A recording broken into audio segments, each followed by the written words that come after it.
Segundo Congreso Nacional del Maíz 2024, Sembrando el futuro del maíz venezolano.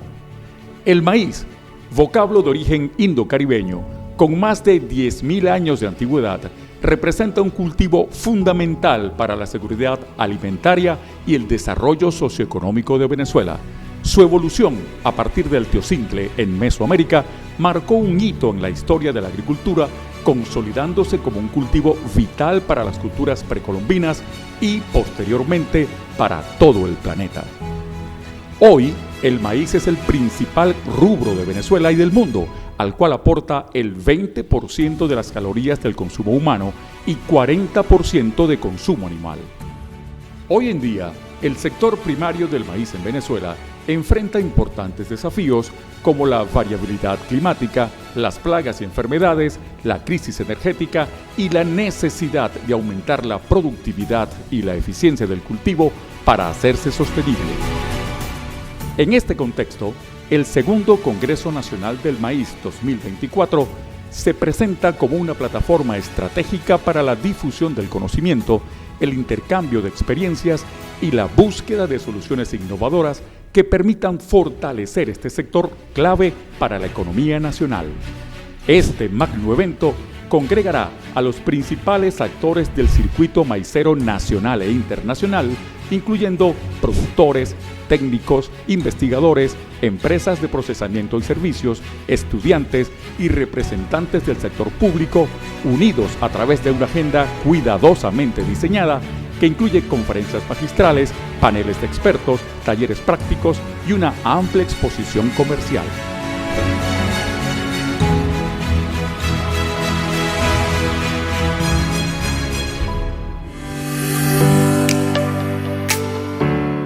El Congreso abordará los siguientes temas: manejo del clima y los riesgos climáticos. Se discutirán estrategias para mitigar los efectos del cambio climático en el cultivo del maíz, incluyendo el uso de variedades resilientes, la agricultura de precisión y la gestión de riesgos. Desarrollo de nuevas variantes de maíz. Se presentarán los avances en el desarrollo de nuevas variedades con mayor rendimiento, resistencia a plagas y enfermedades y mejor calidad nutricional. Prácticas agrícolas sostenibles. Se analizarán las mejores prácticas para la agricultura sostenible, como la rotación de cultivos, la agricultura de conservación y el manejo integrado de plagas y enfermedades. Uso eficiente de insumos. Se discutirán estrategias para optimizar el uso de insumos agrícolas como fertilizantes, pesticidas y agua para mejorar la rentabilidad y sostenibilidad del cultivo del maíz. Comercialización y exportación del maíz. Se analizarán las tendencias del mercado maicero nacional e internacional, así como las oportunidades para la comercialización y exportación del maíz venezolano.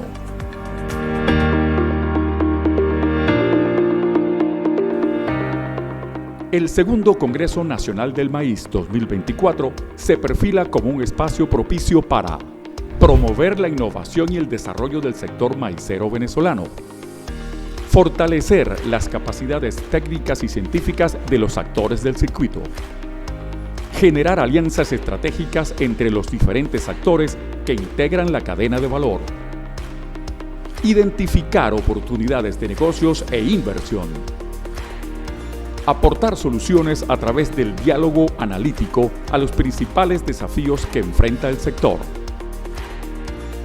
Desde el comité organizador le damos la bienvenida a todos los actores del circuito maicero nacional e invitados internacionales y los exhortamos a participar activamente en este evento de gran relevancia para el futuro del maíz venezolano.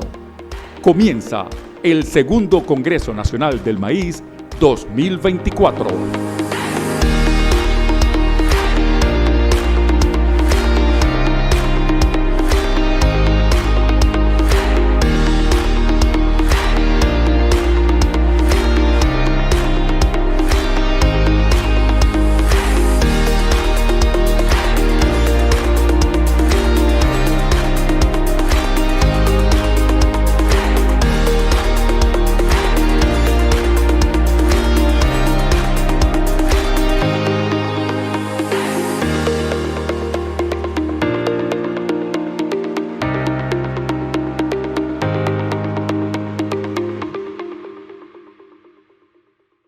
Nuevamente, luego de 2 años, aquí en Barquisimeto, encrucijada natural de caminos en el centro-occidente de Venezuela, en el corazón del Nuevo Mundo, en un continente cuya historia la han marcado las sociedades del maíz, le damos la bienvenida al segundo Expo Congreso Nacional del Maíz. Un fuerte aplauso.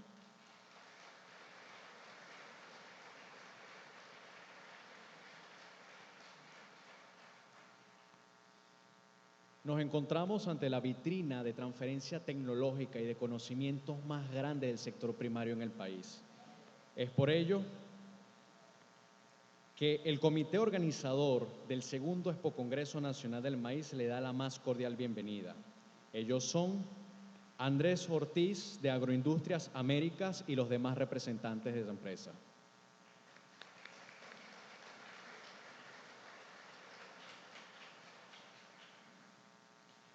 Carlos Hernández de Fertiguay, Grupo Innova y demás trabajadores de la empresa.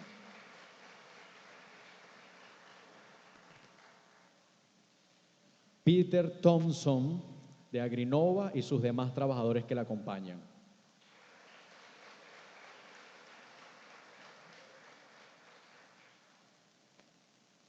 Gregorio Méndez de parte de Seminaca y todo el equipo que la acompaña.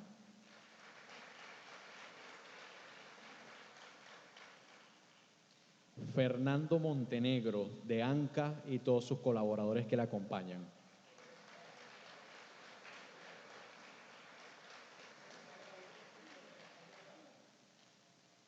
Y por parte de la academia, Francisco Carrasco, decano de Agronomía de la Universidad Centro-Occidental, Lisandro Alvarado UCLA. Saludamos especialmente a las distinguidas personalidades que nos acompañan el día de hoy. A Wilmar Castro Soteldo, ministro de Agricultura Productiva y Tierras.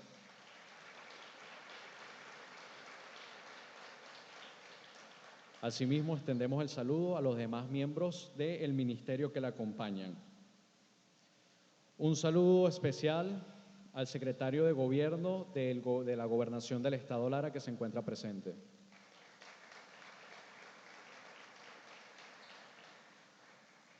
Damos un caluroso saludo a los distinguidos ponentes nacionales e internacionales que nos acompañarán en este Expo Congreso.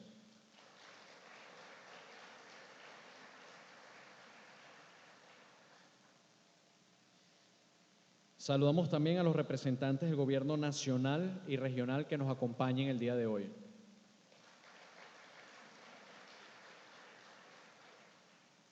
Asimismo, saludamos a la academia, que se encuentra representada por Edgar Alvarado, rector de la UCLA, institución que acredita el segundo Expo Congreso Nacional del Maíz.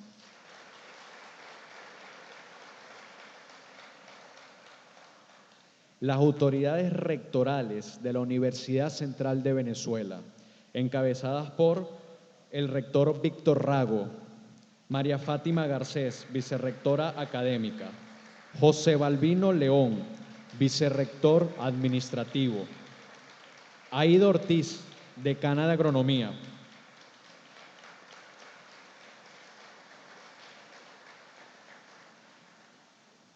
saludamos también en la academia a Yulismar Ramos, decana de Agronomía de la UNEYES.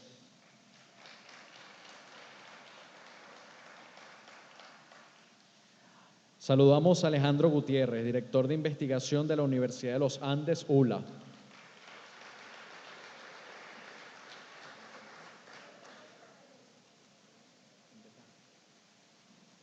Saludamos también al ciudadano decano de la Universidad Rómulo Gallegos.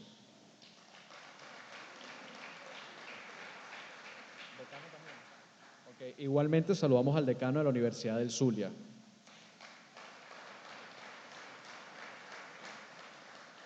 Extendemos también este saludo a la academia, a todas las delegaciones universitarias conformadas por docentes, investigadores, por estudiantes de la Universidad Simón Rodríguez y de la Universidad del Zulia.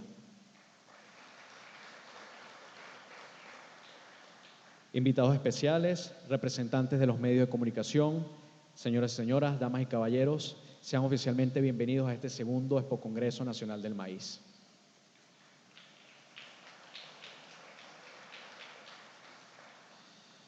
Como salutación, tendremos unas palabras del ministro de Agricultura Productiva y Tierra, Wilmar Castro Soteldo.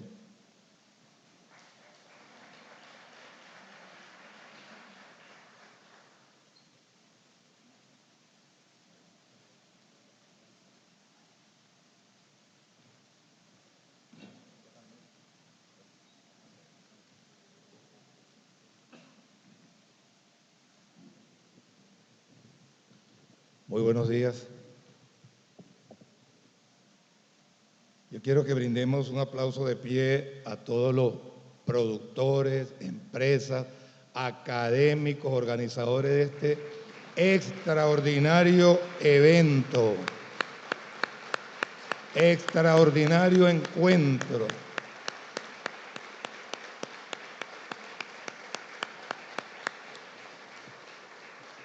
Que pudiéramos tildar, para quienes somos amantes del basquetbol, el juego de las estrellas de los maiceros y maiceras del país.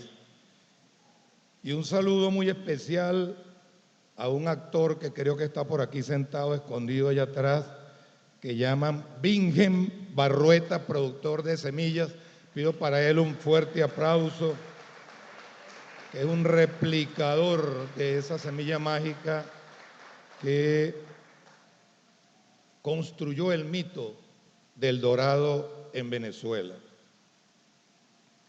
Y como ya el maestro de ceremonia saludó a todos los invitados especiales, yo quiero transmitirle un cordial saludo y respetuoso y afectuoso abrazo de parte del compañero presidente Nicolás Maduro Moros y la felicitación de antemano del éxito de este extraordinario y pertinente evento del día de hoy.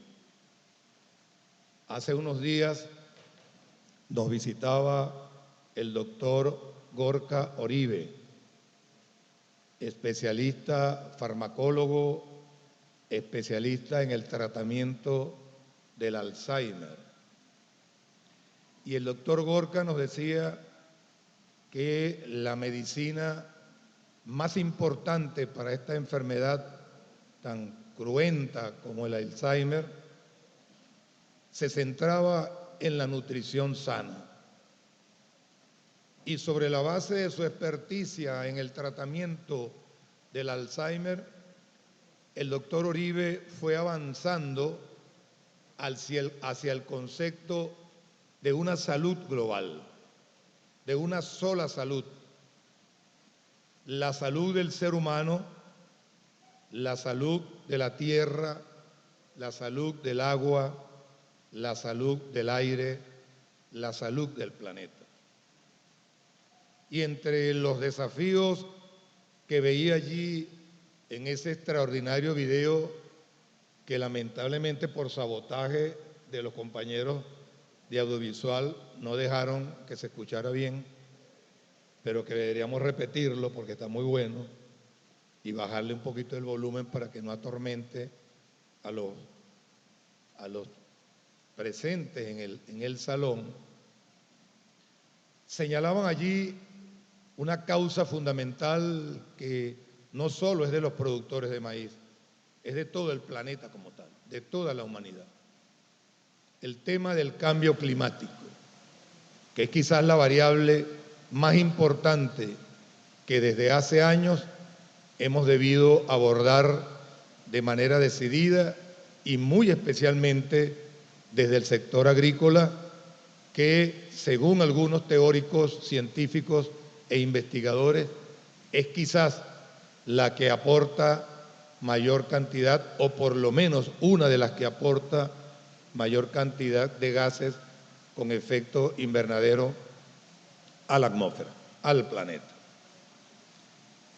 Y de allí derivan otros elementos que es fundamental tenerlos presentes en esta valoración que ustedes van a hacer en el Congreso de este año, esa como punto focal que quizás tenga consecuencias en el resto de las dos variables adicionales que con toda seguridad deben enfocarse también, si no en en el Congreso futuro, que tienen alta relevancia en lo que es la paz, el bienestar, el bien ser de la humanidad. La otra de ellas está vinculada a los conflictos internacionales. La epidemia de conflictos que ahora se gestan en el mundo en distintas regiones, especialmente en regiones de alta producción cerealera y con actores involucrados en los conflictos de alta producción cerealera. Y que más allá de la destrucción de vidas humanas que generan estos conflictos, es también la destrucción de suelos fértiles, de aguas limpias, de ambiente limpio y la propagación de cualquier cantidad de elementos biológicos que atentan contra la salud y contra la tranquilidad de los seres humanos. Una tercera variable que ha de estar presente y que quizás es consecuencia de las dos anteriores son las pandemias. Y cuando me refiero a las pandemias, me refiero a una quizás vieja, pero muy nueva pandemia que define el doctor Edgar Morán como la pandemia de la impaciencia, la crisis que tenemos de tener y darnos un tiempo para la reflexión, para el análisis, para la observación detenida del entorno donde estamos operando, donde estamos trabajando y queremos soluciones inmediatas, queremos soluciones mágicas. Pero lo más cruel de esa pandemia no es que querramos soluciones inmediatas, es la fugacidad de esa necesidad que prácticamente se hace imperceptible y vienen detrás de ella nuevas necesidades, produciendo en nuestro ser ansiedad, angustia y altos niveles de depresión, produciendo en nosotros desarraigo, es decir, desaparición, para usar un término que ustedes conocen muy a fondo, del rizoma de nuestro ser, de nuestra naturaleza. Y más allá de la destrucción de ese rizoma, es la vulnerabilidad de ese rizoma, de esas raíces. Y ustedes mejor que nadie saben que un ser vivo, un cuerpo vivo, que no tenga raíces profundas, que no tenga raíces sólidas, difícilmente puede dar un tallo y un fruto sólido, fuerte, robusto. Esa es una de las crisis que vamos a enfrentar y que estamos enfrentando en la humanidad. Las otras pandemias derivan, bueno, del mismo impacto del cambio climático que ha venido acelerando procesos de mutación en bacterias, hongos, plagas, desertización, etcétera, etcétera, que comienzan a conformar patologías en el ser humano. Y una de esas patologías más terribles son las hambrunas que en el mundo se han venido gestando, como consecuencia de esas dos variables que anteriormente refería. Hago esta acotación porque quizás no tengamos conciencia de la enorme trascendencia que tiene este evento, la profunda, enorme y estratégica trascendencia que tiene este encuentro, donde las mentes más brillantes del sector agroproductivo, especialmente de este virtuoso cereal como lo es el maíz, se encuentran acá, más allá de sus creencias, más allá de sus lenguajes, más allá de sus formas, más allá de sus visiones, se encuentran aquí para compartir esa cosmovisión y ese conocimiento científico práctico sobre cómo producir este rubro tan vital para nuestro mundo, para nuestra humanidad. Pero vienen con un reto mucho mayor que el de producir maíz. Vienen con un reto quizás más estratégico y más importante, que es el intento de revertir el impacto mortal que el cambio climático está generando en la humanidad, y no solo revertirlo, sino también reconstruir el daño que él mismo ya ha ocasionado.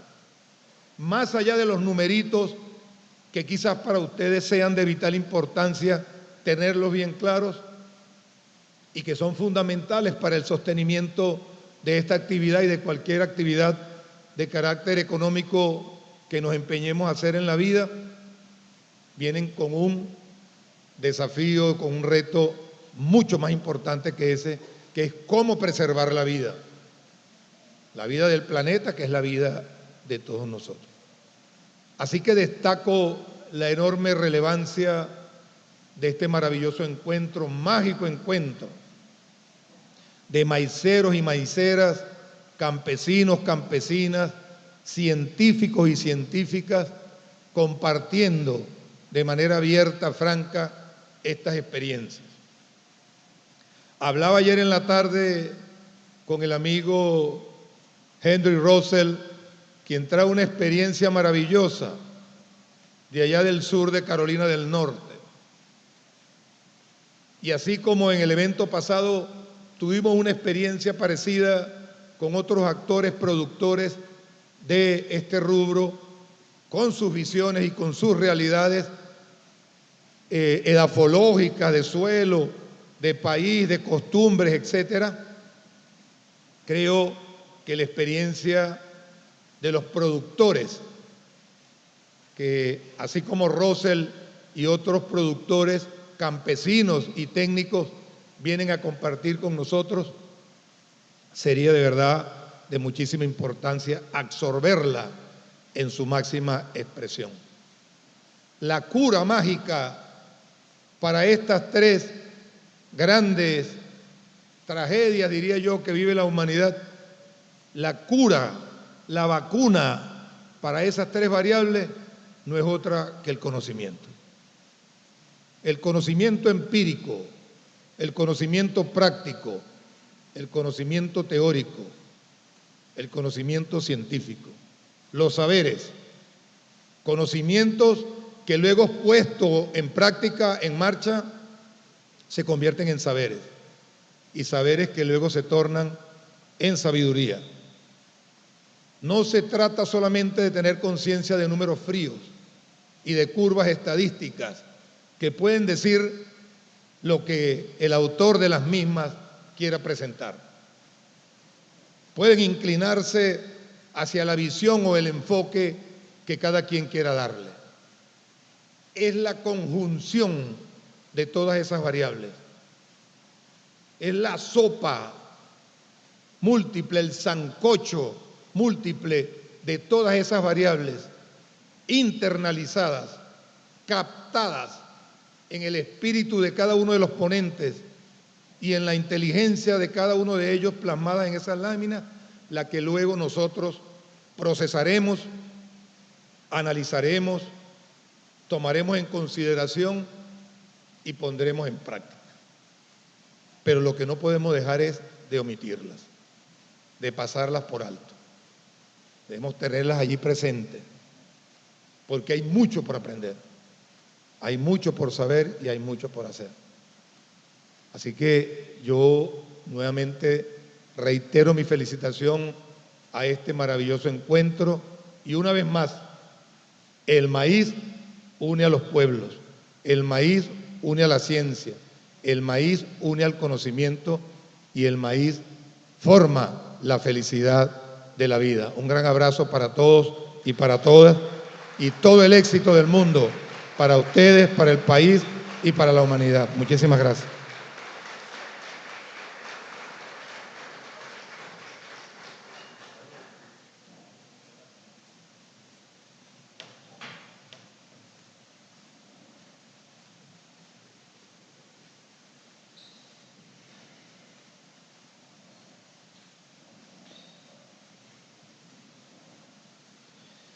Antes de comentar, de proseguir con el programa que tenemos estipulado, a nombre de todo el comité organizador quisiéramos pedirle a todos los presentes un minuto de silencio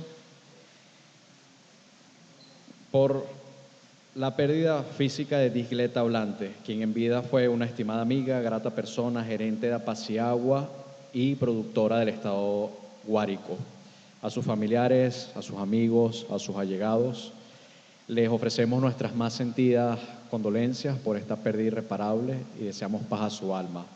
Empieza el minuto de silencio.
Pueden tomar asiento, ha concluido el minuto de silencio.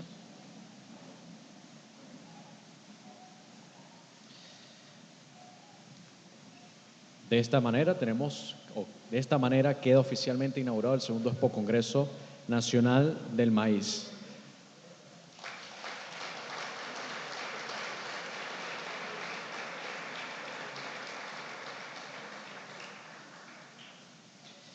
Empezamos entonces la ronda de ponencias. Nuestro primer ponente es el ingeniero agrónomo Jesús Alezones, egresado de la Universidad Central de Venezuela, con maestría en mejoramiento genético de plantas, gerente de investigación de Fundación DANAC y gerente agrícola de Empresas Polar.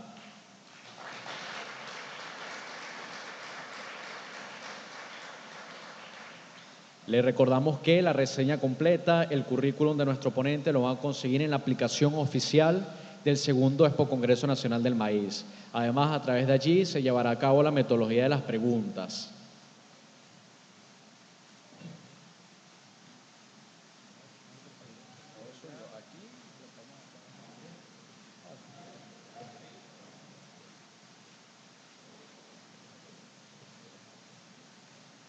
Sí. Bueno, buenos días. Primero que nada, agradecer al comité organizador del Congreso por esta invitación, por este espacio a presentar lo que estamos haciendo en este momento y lo que consideramos van a ser los retos en innovación que vamos a tener en Venezuela y tratando de hacer enfoco no solo en lo que está más nuevo, porque si tú te metes en internet y ves lo que hay nuevo por ahí, hay miles de cosas que se pueden hacer, pero bueno, hay que aterrizar con las cosas que existen, las posibilidades y con lo que podemos hacer realmente como estamos en este momento. Entonces, bueno, el título de la presentación es La innovación agrícola y su rol en el futuro del circuito de maíz en Venezuela. Y, disculpa, la siguiente. Es que está apagado. Un detallito.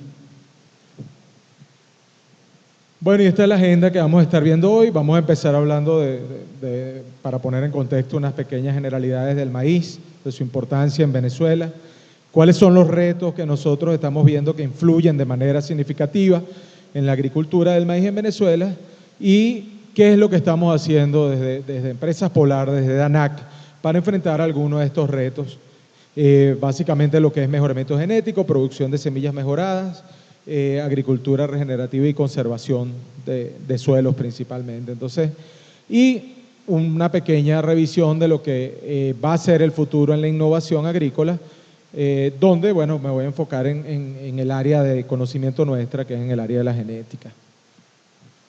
Entonces, bueno, esta gráfica que está aquí es las estadísticas de siembra y producción en Venezuela. Vemos cómo en los últimos años hemos experimentado una recuperación del sector después del peor año en la historia moderna del maíz, donde llegamos a unas 152.000 hectáreas. Bueno, ya estamos en periodo de recuperación, uno de los sectores de más rápido crecimiento.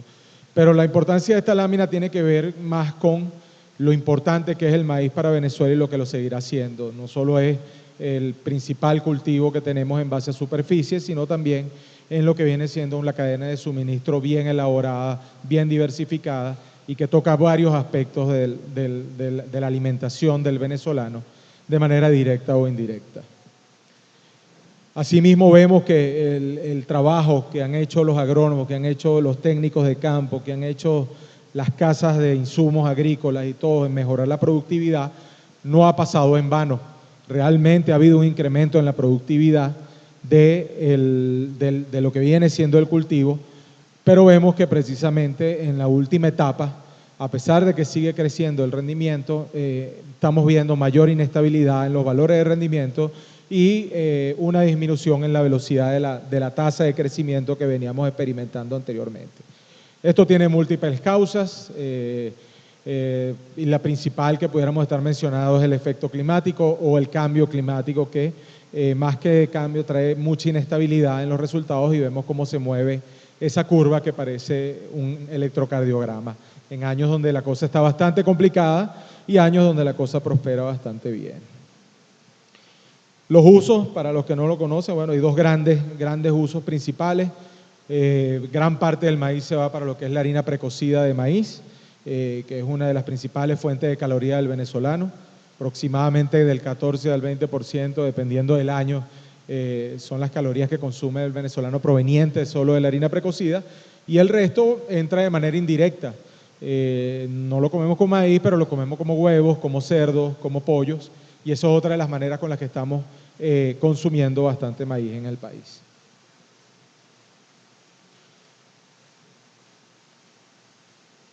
Bueno, ya con esto nos pusimos a ver cuáles eran los principales retos, porque si poníamos todos iba a ser bastante complejo, pero bueno, nos enfocamos en los que están dando, como quien dice, más problemas en el momento y empezamos con el clima y lo que se llama cambio climático. Tiene una influencia altísima en lo que es el rendimiento. El 100% del maíz de grano en Venezuela se siembra prácticamente con las lluvias que llegan en el periodo lluvioso de Venezuela, comprendido entre los meses de abril hasta noviembre, y eso hace que seamos particularmente vulnerables a los efectos del cambio climático. Están los factores bióticos que todos los productores enfrentan todos los días. Estamos hablando de plagas, enfermedades y malezas. Una de las situaciones que nos está afectando también aquí en el trópico es el suelo y el estado de los suelos actualmente en Venezuela. El tema de créditos, financiamientos, acceso a insumos. Cuando hablo de acceso a insumos no es que haya o no haya, sino todo lo que implica la accesibilidad, que no es solo que haya disponible en el mercado, que pueda comprarlo, que sea una opción viable para mi producción y que efectivamente me permita a mí generar una rentabilidad del negocio agrícola. El acceso a la tecnología, hemos estado limitados no solo por condiciones legales, por condiciones de otro tipo, sino también porque, bueno, venimos de una época bastante complicada, donde la productividad del país bajó, la capitalización el capital de trabajo de los productores también se vio severamente afectado y, bueno, hay limitaciones para acceder a tecnología y finalmente el mercado, en el cual no podemos hacer mucho los productores de aquí, pero es una realidad lo que ocurre en el mercado internacional, donde hay cosechas récord de maíz en Estados Unidos, cosechas récord de maíz en Brasil, que siguen expandiendo su área agrícola y, bueno, próximamente una cosecha récord que vamos a tener en Argentina también. Entonces, bueno, estos son los factores, los retos que se le presentan al productor, porque, bueno, en el caso del mercado el principal reto está en que, bueno, si el precio internacional está bajo, le pone una presión adicional en lo que tiene que ser su producción y además el manejo de sus costos y de su capital de trabajo. Vamos a hablar un poquito del que está más en boga y más fuerte. Esta lámina que vemos aquí lo que pinta es cuántos grados va a aumentar en los próximos 20 años, del 2020 al 2039, la temperatura promedio de los países. Entonces, bueno, ahí vemos que ese valor está entre 1 y entre 0 y 2 grados más o menos en la mayoría de los sitios. En el caso de Venezuela se estipula que va a aumentar 1 grado centígrado en los próximos 20 años. Pero ¿qué va a pasar al final del siglo, cuando estemos en el 2080 y en el 2099? Bueno, ahí es donde vamos a realmente sentir los impactos de este cambio climático. Se estipula que para ese momento, en promedio, habrá aumentado la temperatura del planeta unos 4 grados centígrados, y este aumento de 4 grados centígrados traerá unas consecuencias que están modelándose en este momento que son importantes. En el caso de Venezuela vemos que está un incremento alrededor de los 3 grados centígrados.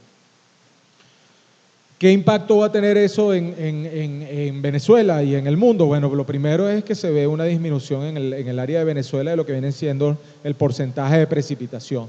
Se estipula que, bueno, que este cambio en el 2050 habrá que nosotros tengamos unas precipitaciones del 2 al 10% menores de lo que estamos acostumbrados. Esto es importante tomarlo en cuenta, sobre todo para las planificaciones de siembra y quizás en cómo sería el modelo en el futuro. Quizás el modelo del futuro es un maíz de alta resiliencia, un suelo muy bien conservado, con resiliencia, que sea un banco de agua para poder capturar todo el agua que sea posible, o quizás sea la combinación de eso con sistemas de riego que nos permitan avanzar.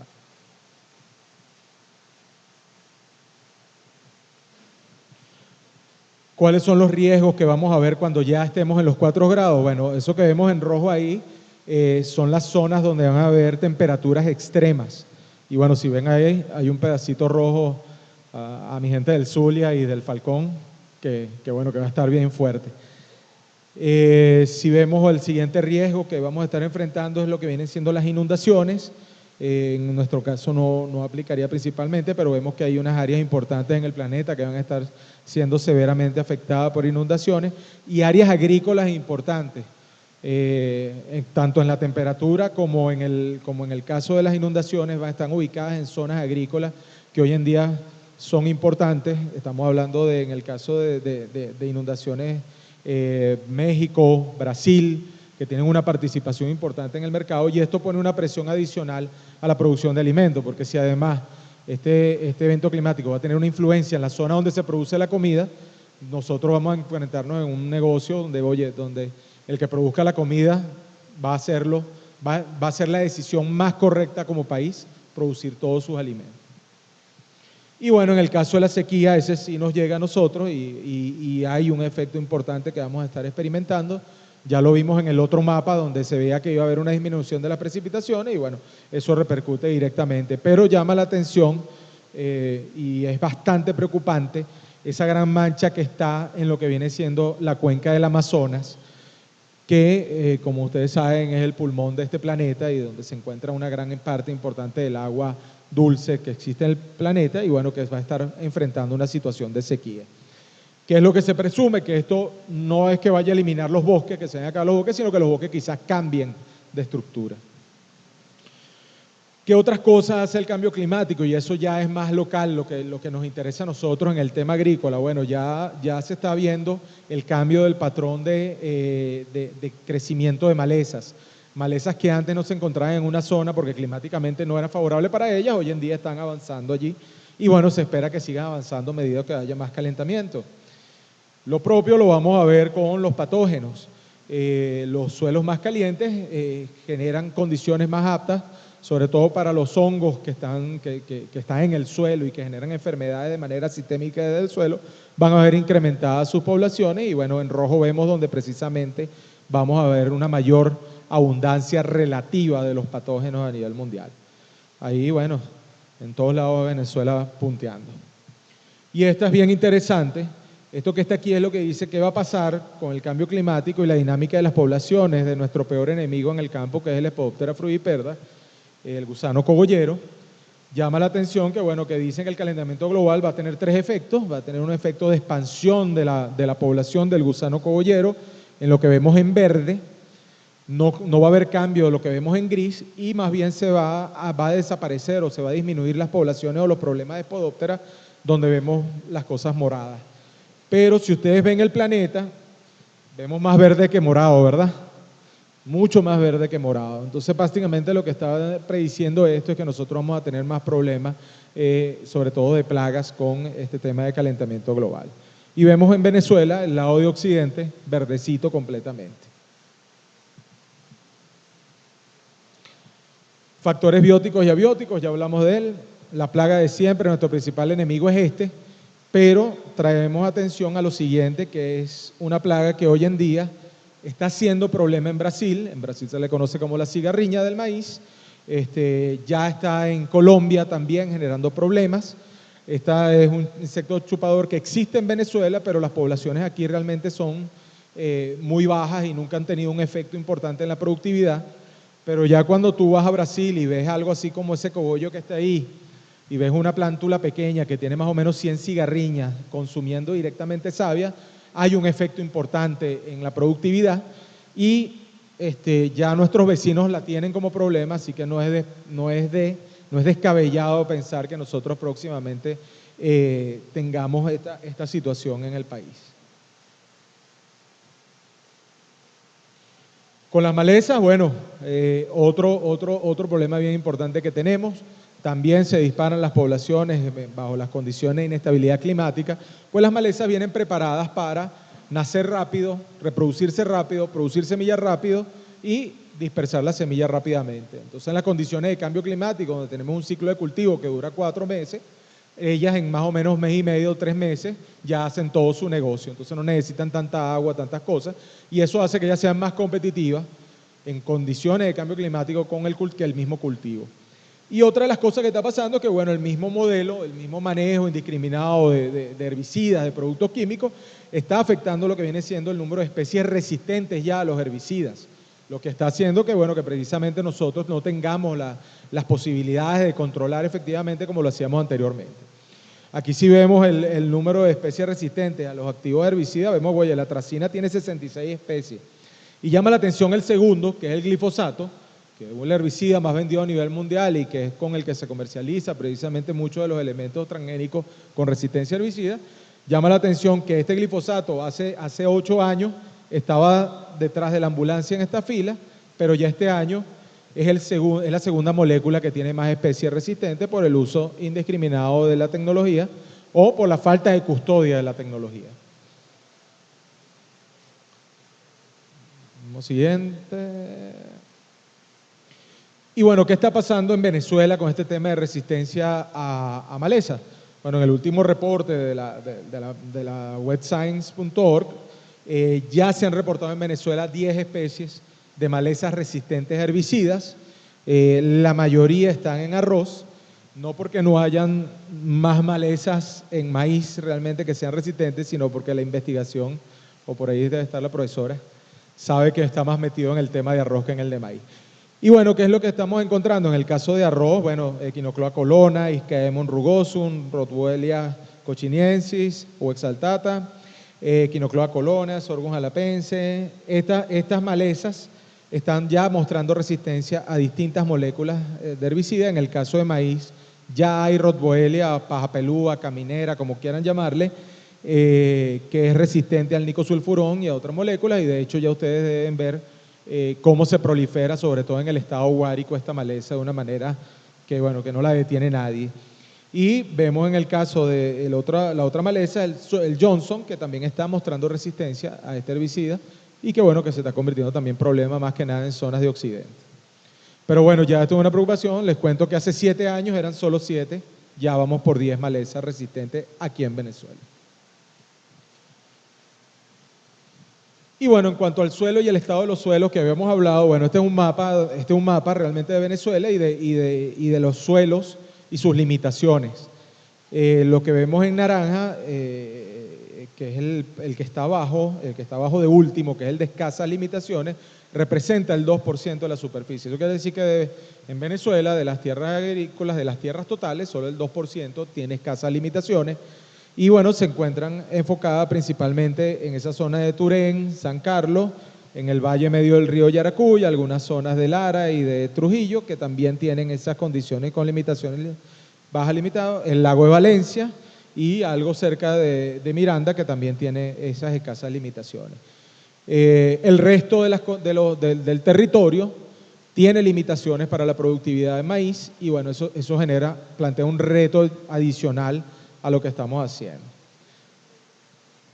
Ahora, si cotejamos eso con las áreas de siembra, vemos que efectivamente lo que es el valle medio del río Yaracuy y la zona del cono de Turén y San Carlos son los que tienen las mayores superficies concentradas. Tenemos una buena cantidad de maíz concentrada en esas áreas sin limitaciones, pero también vemos que hay una gran cantidad de áreas donde se produce bastante maíz que está fuera de las zonas sin limitaciones y que bueno que esas limitaciones, si es en el caso de sequía o aridez, van a ser más drásticas las condiciones a medida que haya más efecto del calentamiento global, o si es por cuestiones de fertilidad o suelos, vamos a ver que la degradación de suelos por el sistema, por el agotamiento del sistema, va a estar afectando más esas zonas fuera de las zonas sin limitaciones. Y si podemos ver cómo está el suelo en Venezuela, en base a degradación, esto es un mapa de la degradación del suelo, y si ustedes ven a Venezuela, aquí al norte del sur, van a ver que tenemos, de los tres que están en colores, tenemos una cantidad importante de suelo muy degradado, una mayor cantidad de suelo degradado y una cantidad que, bueno, que es importante también de suelo estable, que pudiéramos estar hablando de Amazonas, Bolívar, el macizo guayanés y esas cosas, que bueno, que eso no lo toca a nadie. Pero lo demás, lo que nosotros, donde tenemos actividad agrícola, donde tenemos actividad de otro tipo, está degradado según el reporte del Planeta Viviente. Entonces, bueno, y además a todo lo que he dicho se suma el mercado. Esta es la fluctuación del precio en la bolsa internacional, el precio del maíz en dólares por tonelada. Y bueno, vemos que veníamos de una época bastante buena en el año 21, 22 y parte del 23, donde habían buenos precios del maíz que hacían que, bueno, que el sector estuviese boyante. Pero bueno, con estas cosechas récord que se presentaron en los últimos años y el exceso de los stocks en otros países, bueno, este precio está tendiendo a la baja ya por debajo de los $199. Pero si ven la gráfica, no es lo peor que puede llegar. Podemos llegar mucho más bajo.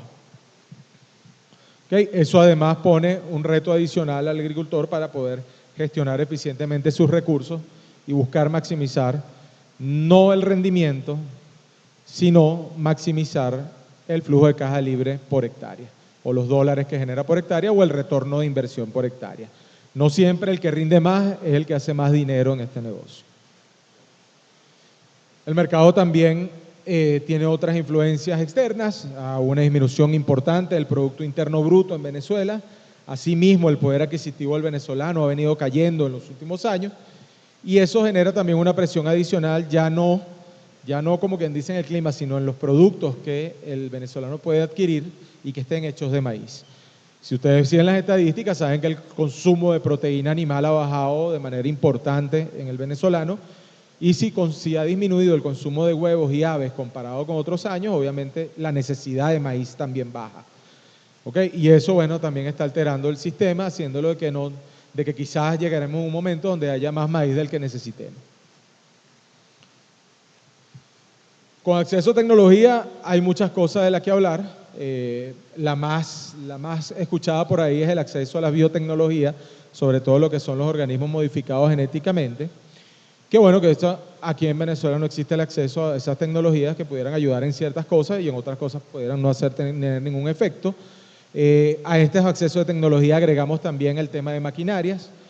Hoy en día, si tú quieres, si por casualidad llegas a tener los recursos para adquirir la última tecnología en maquinaria agrícola de John Deere o de otro, no la puedes traer a Venezuela porque va a tener problemas de funcionamiento por homologación con el tema de combustible, con el tema de técnicos, de otras cosas que te puedan ayudar. Entonces, ese acceso a maquinarias que estén trabajando de manera importante con lo que es agricultura de precisión, que aumenten eficiencia en el campo, que disminuya el consumo de gasoil. De hecho, las últimas series de John Deere trabajan bajísimas revoluciones para gastarle el menor gasoil posible y genera la mayor potencia, pero ese requiere también un gasoil especial para poder traerlo. Entonces, estas tecnologías, a pesar de que están disponibles en el mundo, no tenemos acceso a ellas por distintas causas y afectan la productividad del productor finalmente. Entonces, bueno, viendo todas esas cosas, nosotros queremos presentar qué es lo que hemos hecho desde Empresas Polar a través de su brazo en investigación, que es Fundación DANAC, para afrontar estos retos. Primero, para los que no conocen, Fundación DANAC es una organización sin fines de lucro sustentada por Empresas Polar que trabaja desde el año 86 con el objetivo de potenciar el sistema agroalimentario completo y sobre todo para fomentar la producción de alimentos de manera sostenible en el país.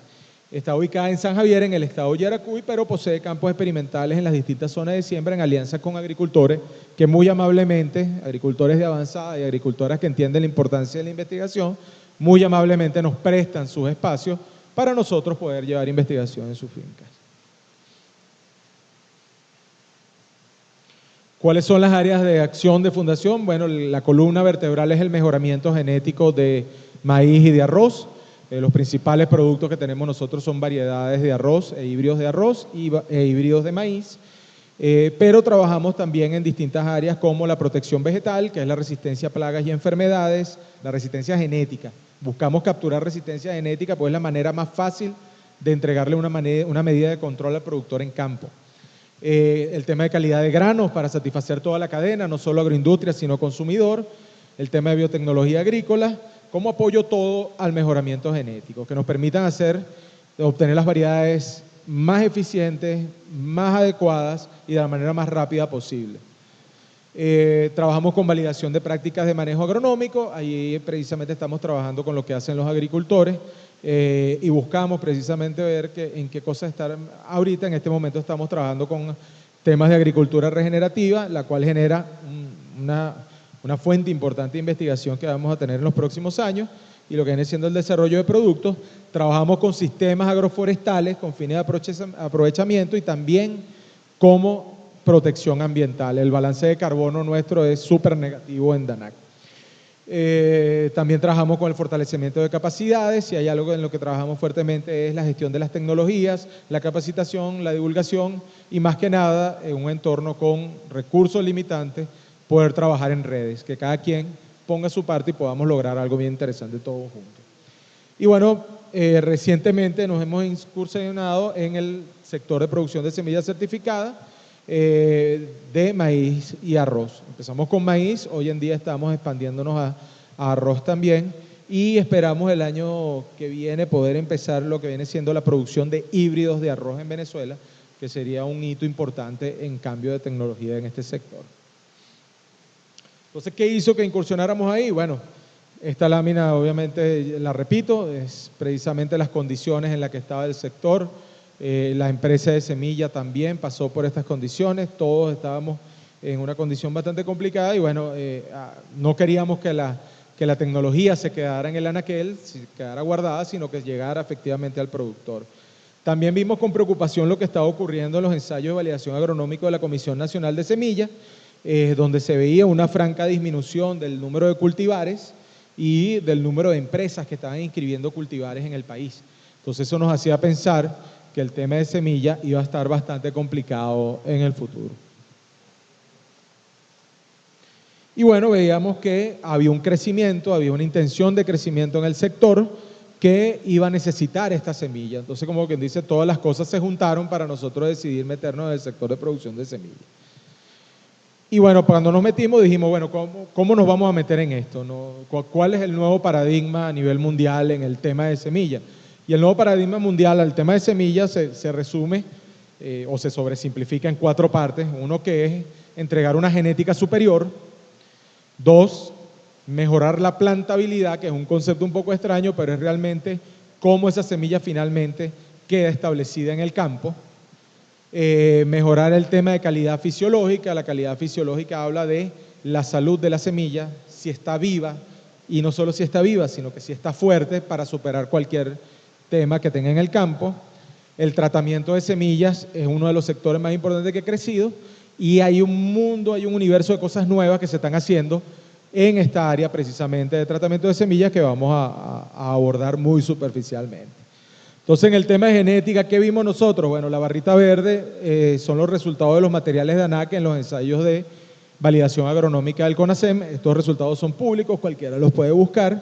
Y bueno, lo que vimos nosotros es que teníamos una genética muy buena, que estaba muy bien posicionada en el mercado y que debía llegar a los productores.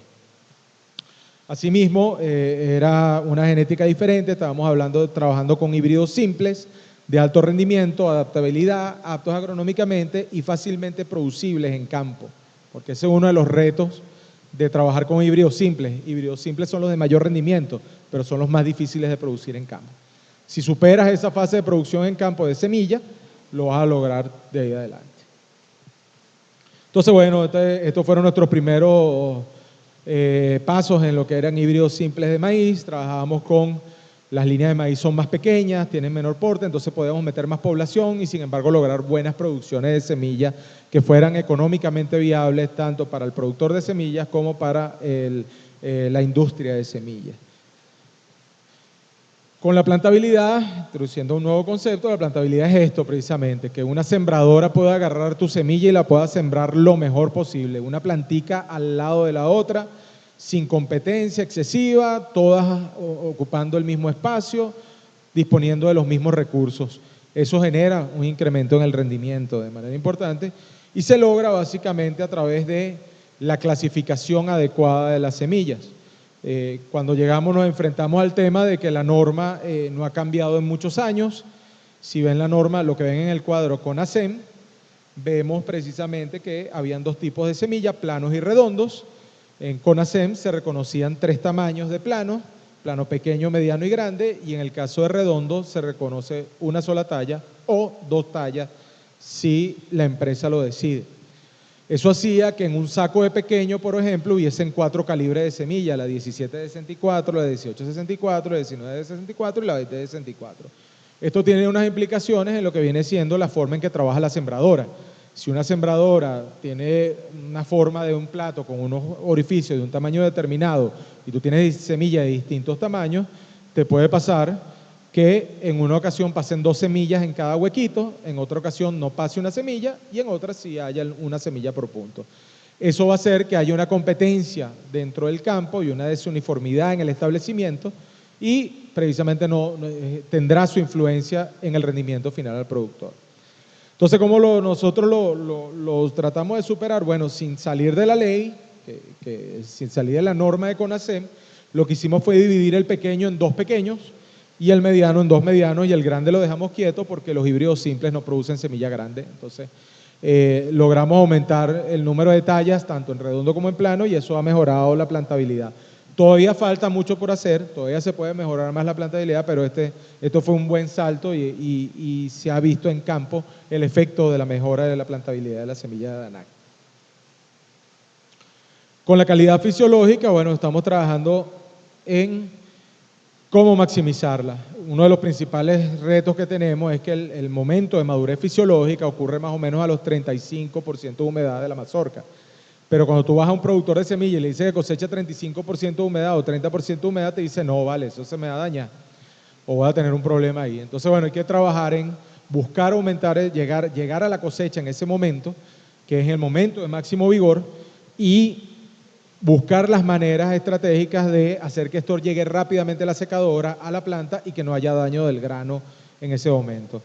Las propuestas que estamos haciendo para el futuro, estas no están actualmente, es precisamente esto, empezar a trabajar con cosechadoras mecánicas de mazorca, deshojadoras de mazorca que reciban en planta de una vez y pelen las mazorcas rápidamente y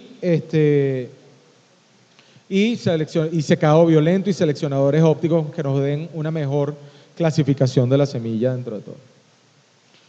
Finalmente, el mundo de tratamiento de semillas es un mundo bien interesante, nos hemos metido recientemente y hemos desarrollado un conocimiento importante allí.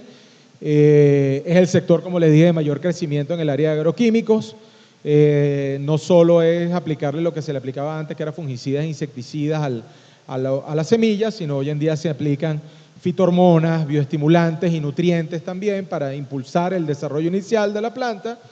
Luego también se están aplicando microorganismos o sustancias que estimulan el desarrollo de los microorganismos en el área radicular del maíz y que le permiten obtener una relación simbiótica adecuada con estos microorganismos y superar cualquier problema y aumentar la productividad. Y también un área bien interesante que es el área de polímeros.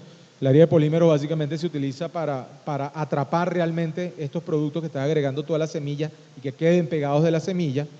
que mejoren el flujo de la semilla en la sembradora, porque a veces tú le puedes poner 1000 cosas a la semilla, pero resulta que cuando la pones en la sembradora ni se mueve, se queda ahí toda pegada.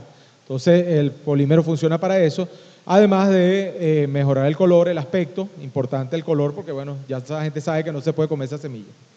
Entonces es importante eso ahí.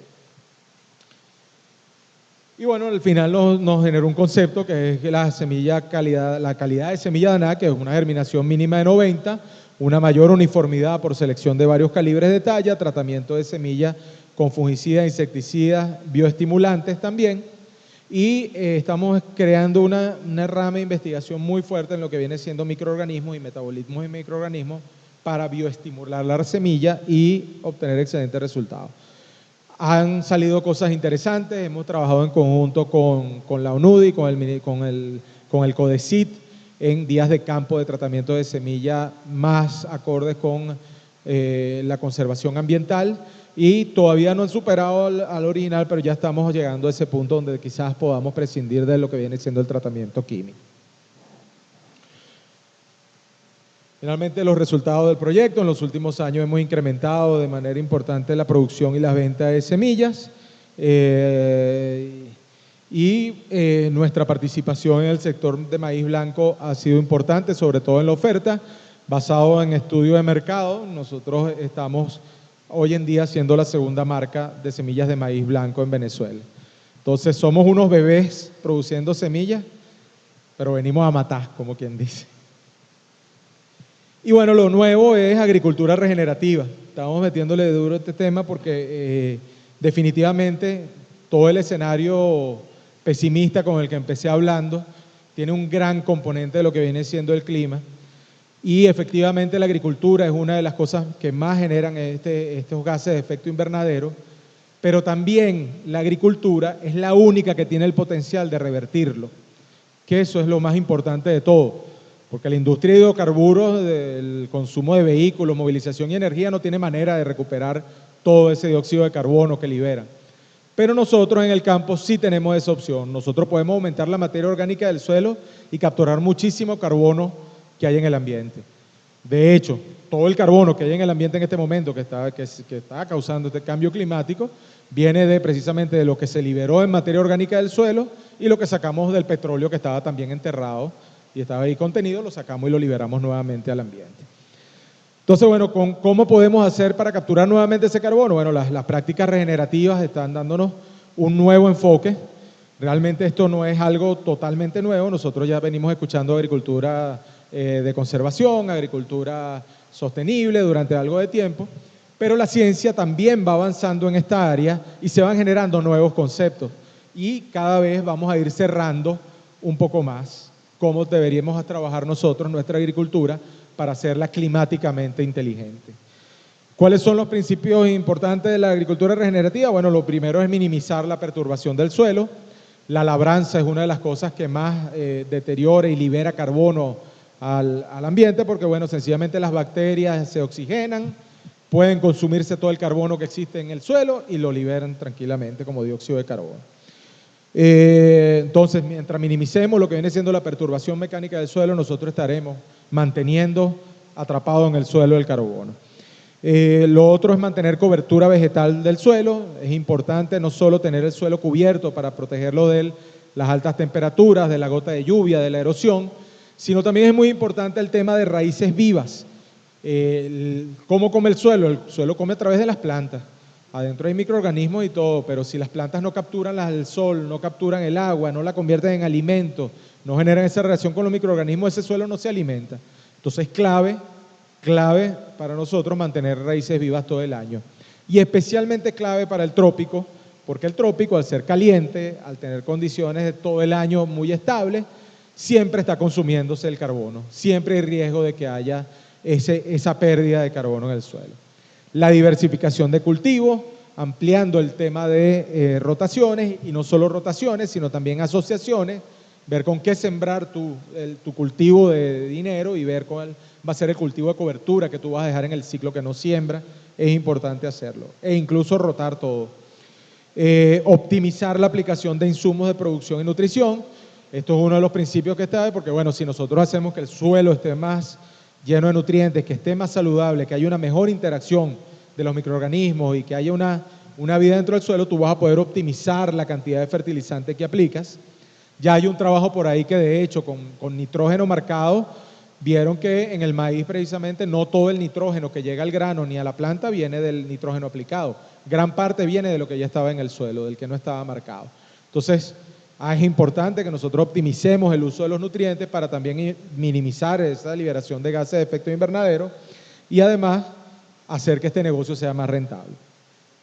Y bueno, la integración del ganado cuando sea posible, en los sitios donde donde se trabaje no solo agricultura, sino ganadería, bueno, la incorporación del ganado de una manera correcta es importante, porque no es que yo tengo ganado, estoy regenerativo y solté las vacas y la dejé 8 meses ahí pisando eso y compactando esa finca. No, si tú quieres meterte en regenerativa, tienes que tener un buen manejo de tu ganado, rotación rápida, que duren poco en cada potrero, que se coman todo, pero que no compacten ni destruyan la estructura. ¿Cuáles son los retos que estamos enfrentando en esta investigación que es de reciente data en DANAC? Bueno, el primer reto que nos dimos cuenta es la tropicalización.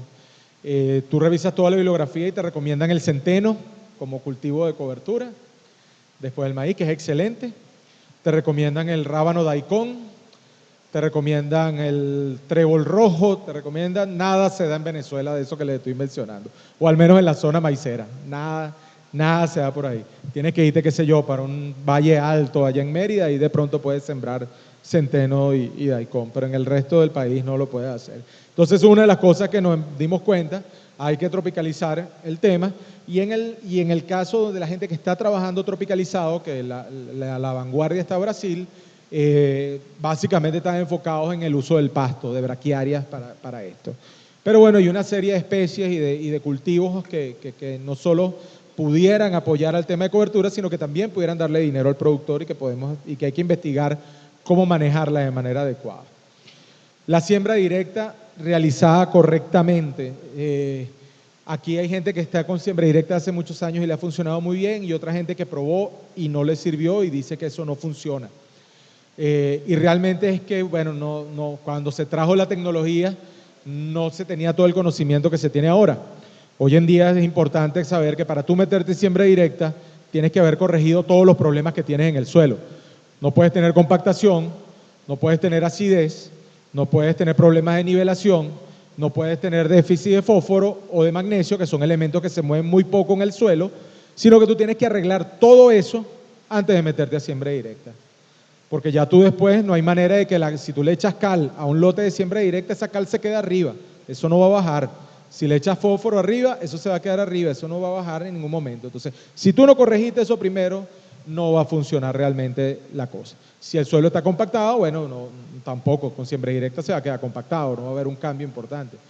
A menos que dure 100 años en eso y finalmente la cuestión se regenere completamente, pero no es una posibilidad para un productor agrícola. Asimismo, el tema de equipos, los equipos de siembra directa que existen en el país, tienen muchas limitaciones en base a implementos, maquinaria y cosas que son necesarias para poder realizar una siembra directa, eficiente en el trópico con las poblaciones de pasto o de maleza que nosotros tenemos. Las especies de cultivo de cobertura, esta es la parte más fascinante, estamos trabajando en ver qué hay disponible que podamos utilizar como cobertura y, como les dije, no solo lo que hay en el mundo y las cosas, sino lo que tengamos aquí que sea una realidad en Venezuela. O sea, si aquí se siembra frijol chino, hay semillas de frijol chino, hay un sector de frijol chino, eso es una buena opción. Si aquí se siembra maní, también, el maní es una buena leguminosa para cobertura. Si se siembra girasol, si se siembran otros cultivos que finalmente el sorgo también es un excelente cultivo de cobertura y también hay semilla en el país. Entonces son opciones que pueden ser reales en el corto y en el mediano plazo. Un modelo adaptado a condiciones agroecológicas y bueno, esto lo digo por ejemplo en zonas de Guárico que lo digan los guariqueños, si hay alguna planta que aguante ese verano verde y con raíces vivas, son muy pocas. Entonces, bueno, ahí hay un reto importante, ver cómo nosotros adaptamos esto a sistemas que son bien complicados. Y bueno, la cultura de pastoreo racional donde sea posible, que hay que generarla, el pastoreo tipo bolsán u otros tipos de pastoreo rotacionales que son muy eficientes para mejorar las condiciones del suelo. Y finalmente, el reto más difícil de todo es que la regeneración toma tiempo y buscar cómo acelerarla para que el productor sufra la menor distorsión posible de su productividad y sobre todo de su rentabilidad, es el principal reto aquí en Venezuela. Bueno, aquí vemos algunas de las fotos de los cultivos con los que estamos empezando a trabajar. Arriba a la izquierda vemos las braquiarias, en el medio el girasol, el sorgo, abajo a la izquierda vemos la crotalaria, la canavalia que vemos abajo en el medio es una opción sobre todo en esos suelos que sufren mucho de sequía. Las pruebas que hemos hecho en Danac, la canavalia sobrevive todo el verano sin una gota de agua y produce follaje y además echa vaina. Entonces es un cultivo que vale la pena estar evaluando en el futuro, si en el caso de que tú no siembres un segundo cultivo o no pongas ganadería en tu cosa. Y el maní también es una tremenda opción, sobre todo en asociación. Poder sembrar el maní con maíz. Recuerdo que hay herbicidas que comparten, hay manejo que comparten y puedes hacer una rotación excelente.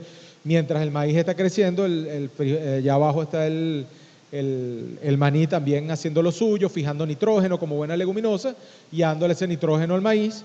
Y bueno, cuando cosechas el maíz, bueno, te queda ahí el maní tranquilamente y lo cosechas ya cuando el ciclo te lo permita. Y tienes un segundo cultivo. Entonces, ¿qué vemos en el futuro para Venezuela? También ahí, bueno, el mejoramiento convencional va a seguir siendo importante y determinante. Materiales más productivos, materiales que soporten altas temperaturas, materiales que toleren mayores poblaciones, los materiales que aprovechan, que pueden vivir en poblaciones más apretadas son materiales que viven con menos agua y menos nutrientes, y eso es el futuro que nos estamos enfrentando. Entonces esa es una de las vías de selección importantes. Selección asistida por marcadores moleculares, organismos modificados genéticamente cuando sea posible, y aquí pongo en negrilla edición genética porque es de lo que voy a hablar un poquito más adelante, que puede ser una alternativa bien interesante para Venezuela porque no es considerado un producto modificado genéticamente. En el caso de manejo agronómico, estamos hablando de lo que es agricultura de precisión. ¿El tiempo cuánto? ¿Cero ya? Ya 5 minutos pasados. Ah, oye, pero ¿y la seña? Bueno, esta es la última, estamos cerca de las últimas láminas de todos modos. Damos a la siguiente rápidamente. Le voy a hablar de lo que es agricultura de precisión, agricultura 5.0, que estamos hablando de tecnología de información y comunicación, el Internet de las cosas, y la 5.0 además le agrega la inteligencia artificial a la cosa. Agricultura regenerativa, nueva ola de agroquímicos y modos de acción. Van a ver bastante de eso por aquí en el programa de hoy. Edición genética, para que sepan, es una técnica nueva que lo que hace es modificar el ADN a través de cortes. Ese corte lo hace con un mecanismo natural que usan las bacterias, realmente no es algo totalmente nuevo, y se mueven o se reemplazan secuencias específicas que hacen que el gen se prenda, se apague o sencillamente cambie su modo de acción.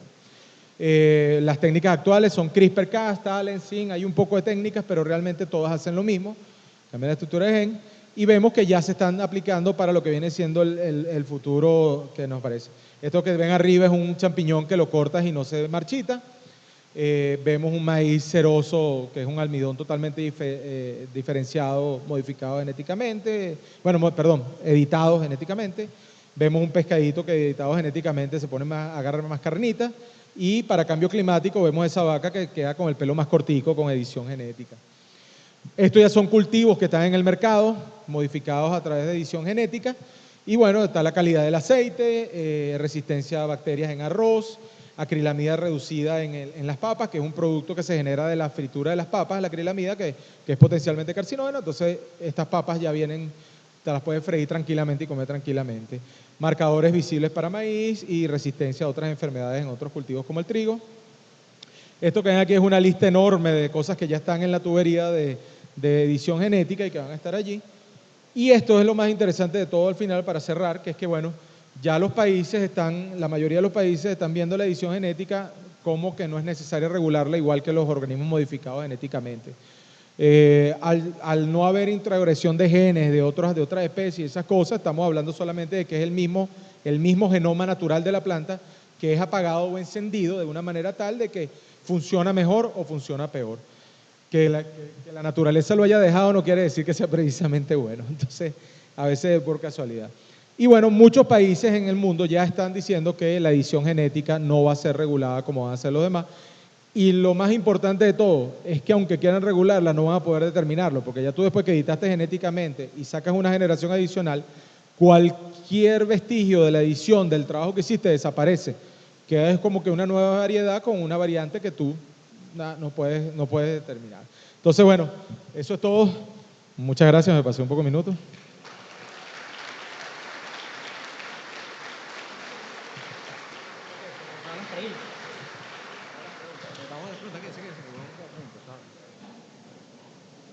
Bien, nos hicieron llegar 2 preguntas al ponente. Recuerden que para realizar la ronda de preguntas es a través de la aplicación. Si no se la han descargado, pues aprovechen y se la descargan. La primera pregunta: ¿qué soluciones tenemos con materiales genéticos adaptados al cambio climático? Ajá, prosigo. ¿Qué soluciones tenemos con material genético adaptado al cambio climático? ¿Cómo la genética y tecnología se conjugan con los retos climáticos? La plantabilidad y población recomendada para mitigar efectos climáticos que puedan mejorar la condición del cultivo. ¿Me repites bueno, vamos a empezar la primera. Las soluciones que hay en este momento es el tema que el mejoramiento genético trabaja a una velocidad diferente. Desarrollar un híbrido o una variedad nueva tarda en promedio unos 10 años, desde que el investigador empieza hasta que finalmente llega a este. ¿Cuáles son las soluciones que se han inventado, no solo aquí, sino en el resto del mundo? Lo que les hablé, la selección de las líneas y de las cosas sembradas a altísimas poblaciones está permitiendo que tú selecciones materiales que soporten menos agua, soporten competencia, menos nutrientes, disipen mejor el calor, hagan mejores cosas. La mayoría de los programas de mejoramiento ya están haciendo esto y por eso hoy en día tú siembras un cultivar de los años 60 hoy en día y bueno, queda achicharrado en segundos. Los materiales de ahora lo resisten y lo toleran un poco mejor. ¿La segunda es? Bien. ¿Cómo la genética y tecnología se conjugan en los retos climáticos? Sí, bueno, precisamente eso, lo que les di en edición genética, en la lista esa de poco de cosas que le pasé, hay un poco de genes que están involucrados en lo que es el metabolismo de la planta ante reacciones de estrés hídrico, por ejemplo. Muchos de estos eventos están trabajando con lo que se llaman las proteínas de choque, son proteínas que se generan en momentos de estrés, y lo que estamos haciendo es sobreexpresar esas proteínas en las plantas a través de edición genética para que la planta tenga esa capacidad de resistir cualquier estrés que le llegue en algún momento. ¿Y la última? La plantabilidad y población recomendada para mitigar efectos climáticos. ¿Cómo podríamos mejorar la condición del cultivo? Bueno, al final esto, cuando tú tienes una hectárea de maíz, eso es como una fiesta. Si tú haces una fiesta e invitas 100 personas y tienes comida para 50 y bebida para 50, esa fiesta es una fiesta mala, ¿verdad? Lo mismo ocurre con el maíz. Entonces, bueno, ¿qué es lo que se recomienda? Mira, una de las cosas que tiene que hacer el productor y tiene que hacer las asociaciones y todos los que estamos en el gremio es ubicarnos en viendo las condiciones de los años. Si nosotros sabemos que esto va a ser un año niño, nosotros no podemos estar poniendo las máximas poblaciones recomendadas, nosotros debemos estar bajando eso un pelo para que el maíz pueda estar más cómodo, sean menos las plantas que están absorbiendo agua y puedan competir allí. Eso es una de las estrategias que se pueden estar utilizando a nivel de manejo agronómico, población y plantabilidad. La siembra más profunda también se recomienda en esos momentos donde el tema del agua es crítico, porque la planta se mantiene en la zona más alejada de la zona caliente del suelo y ahí generalmente hay mayor humedad. Tarda un poco más en germinar, pero garantiza que pueda germinar adecuadamente. Y sus raíces van abajo más rápidamente. Muy bien, un fuerte aplauso para el ingeniero Lezones, que ha concluido su ponencia. Muchas gracias.